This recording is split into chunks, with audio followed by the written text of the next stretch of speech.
These are brand new pictures released by CENTCOM of U.S. Navy FA-18 Super Hornets aboard the USS Abraham Lincoln, preparing for a nighttime combat mission during Operation Epic Fury on Wednesday. It comes as more U.S. troops arrive in the region and tensions reach a boiling point. Jonathan Hunt is live in Tel Aviv with the latest. Hello, Jonathan. Hello, Mike. And with those thousands of extra troops arriving over the weekend here, there is growing thought that some sort of ground operation by the U.S.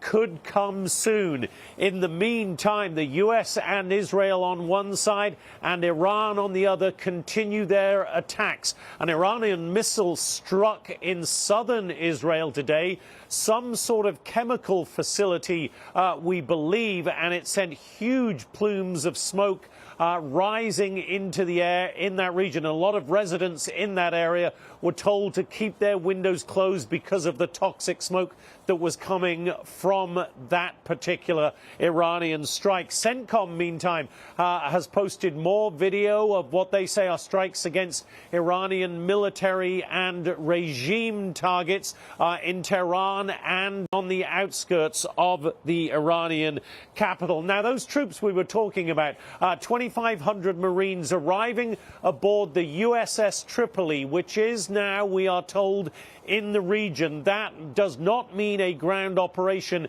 is happening. What it does mean is the president has a lot more options now at his disposal. As for Iranian officials, they continue to criticize and even in some cases mock President Trump's decision-making. Listen here to the spokesman for the IRGC. At one moment, he speaks of negotiations, and shortly afterward, he decides to manage the war. This unbalanced and deceitful individual has inflicted extensive damage on the people of the United States, Europe, and countries around the world, especially the countries of West Asia.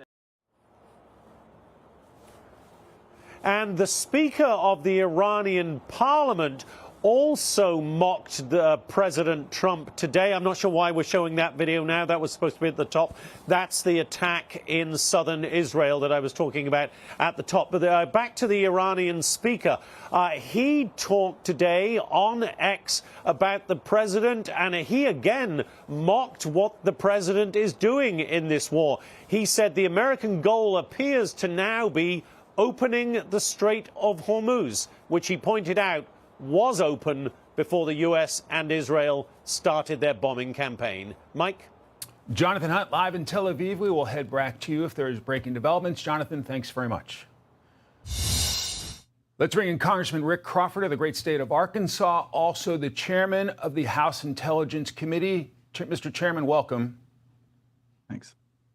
So we've got Marines heading to the region, 82nd Airborne heading to the region. What is your assessment of where we are in this military operation against the Iranian regime? Well, the president has demonstrated a heck of a lot of backbone here where other presidents wouldn't. I mean, in my lifetime, we've seen Iran has been a pervasive threat since 1979. We've been at war for 47 years with Iran. And this is really the first president, and no disrespect to President Reagan, because I served under him in the military and had, very much respect for him. He took some initiative back in 1988, which was absolutely necessary, but didn't finish the job.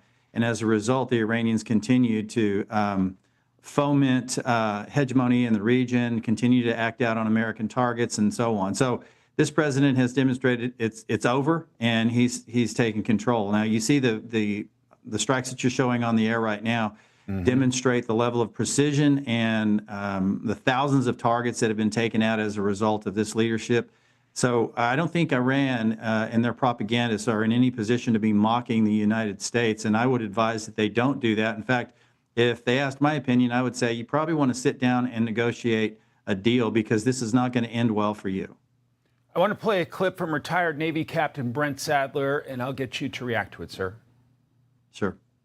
Down in here in the Straits of Hormuz, you've got several small islands that the the previous regime, the Shah, actually took from UAE that control access from the Persian Gulf side to the Straits. This is one potential target of the Marines for insertion, and maybe even the Army forces to flow in afterwards. It's about building confidence that any threat will be dealt with. The Marines provide a lot of options, to include riding on the ships and providing point defense as the ships go through that strait as well. What do you expect the mission will be of the Marines and the 82nd Airborne there in the region? Or is it providing flexibility to the commander-in-chief?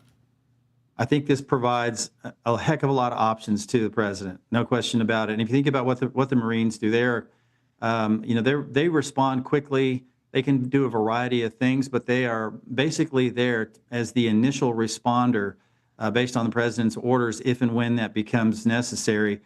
And they have about a 15-day window during which they operate and provide a complete complement of options to the president. And then we have the larger sustained force coming in behind potentially if that's necessary, indicated like the 82nd Airborne as an example, as a quick response force as well. So again, what this does is provide the president with more options, and it should send a pretty clear message to the Iranians that this is not the time to be mocking and tempting fate. 30 seconds, sir. Are you confident the United States can leave Iran in a much better place soon?